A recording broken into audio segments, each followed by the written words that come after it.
Long before the pyramids rose, before Zeus thundered from Olympus or Odin watched from Asgard, there stood the ancient city of Uruk, shining like a jewel in the cradle of civilization. Its walls touched the heavens, its gardens flowed with rivers of life, and at its heart ruled a man unlike any other, 2/3 god, 1/3 mortal, King Gilgamesh. His strength was beyond measure, his beauty unmatched, and his wisdom vast as the stars. But pride burned within him like fire. He ruled his people with an iron will, forcing them into labor, ignoring their cries. And so the people prayed to the gods to humble him, to give him an equal who could temper his heart.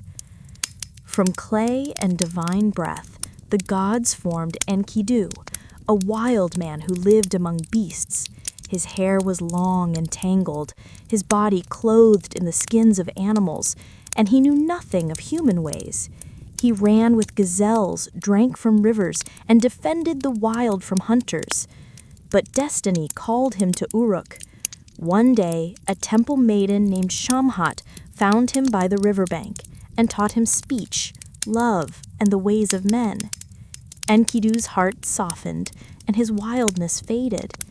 He became human, and with humanity came curiosity. He heard tales of Gilgamesh's power and set forth to challenge the mighty king. When they met, the earth trembled beneath their battle. Stone cracked, and walls shuddered as they fought, God and man as equals. For hours they struggled, until at last Gilgamesh pressed Enkidu down, but instead of killing him, he helped him rise. They looked into each other's eyes, and something changed. Their fury became friendship. From that day, they were brothers, inseparable, fearless, destined to carve their names into eternity. Together, they sought glory beyond Uruk's gates. Their first quest was against Humbaba, the monstrous guardian of the cedar forest. His breath was death, his roar a storm. Though the gods warned them, they set out, armed with divine weapons. After days of peril and fear, they found Humbaba, towering like a mountain. The demon pleaded for mercy, but Gilgamesh's pride demanded victory. With Enkidu's aid, he struck the final blow, and the monster fell. The forest fell silent, and the air itself mourned. They had conquered a terror, but in doing so, angered the gods. Their fame spread across the heavens, even to Ishtar, goddess of love and war. She saw Gilgamesh's beauty and desired him, but the king, proud and wary, rejected her, reminding her of the mortal lovers she had doomed in the past. In rage, Ishtar unleashed the bull of heaven, a creature so vast that each step split the earth and sent rivers boiling. Yet again, Gilgamesh and Enkidu stood together, striking down the beast. The people of Uruk celebrated, but the gods had seen enough. Their arrogance had reached the sky.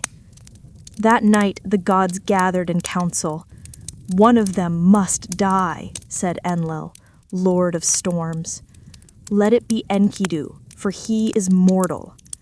And so Enkidu fell ill. His dreams turned to nightmares, visions of the underworld where kings ate dust and the dead wandered in silence.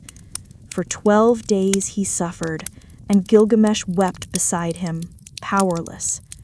When Enkidu died, the mighty king tore his robes, covered himself in ashes, and cried out to the heavens, "How can I live when my brother lies in dust? Must I too face death?" His heart was shattered and his spirit broken. Thus began his final journey, the quest for immortality.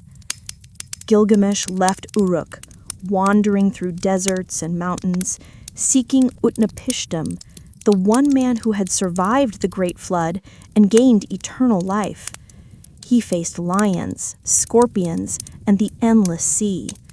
At the gates of the sun, he met Siduri, the tavern keeper of the gods, who told him, "Life, Gilgamesh, is not yours to hold forever. Eat, drink, love, and be content, for the gods have kept immortality for themselves." But he would not listen. He crossed the waters of death and found Utnapishtim, who told him the secret of the flood, how the gods had drowned the world but spared him to begin anew. Gilgamesh begged for eternal life, but Utnapishtim said, "There is no permanence. Even you, mighty king, must sleep." Yet he offered a test: stay awake for 7 nights. Gilgamesh tried, but sleep claimed him like death. When he awoke, he wept again, for he had failed. Still, Utnapishtim's wife took pity and told him of a plant that could restore youth. Gilgamesh dove into the depths of the sea and found it, the flower of immortality. He rejoiced, planning to share it with his people. But on his journey home, as he bathed in a pool, a serpent rose from the water and stole the flower.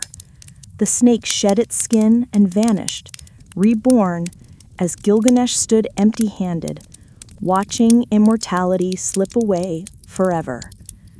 At last, he returned to Uruk.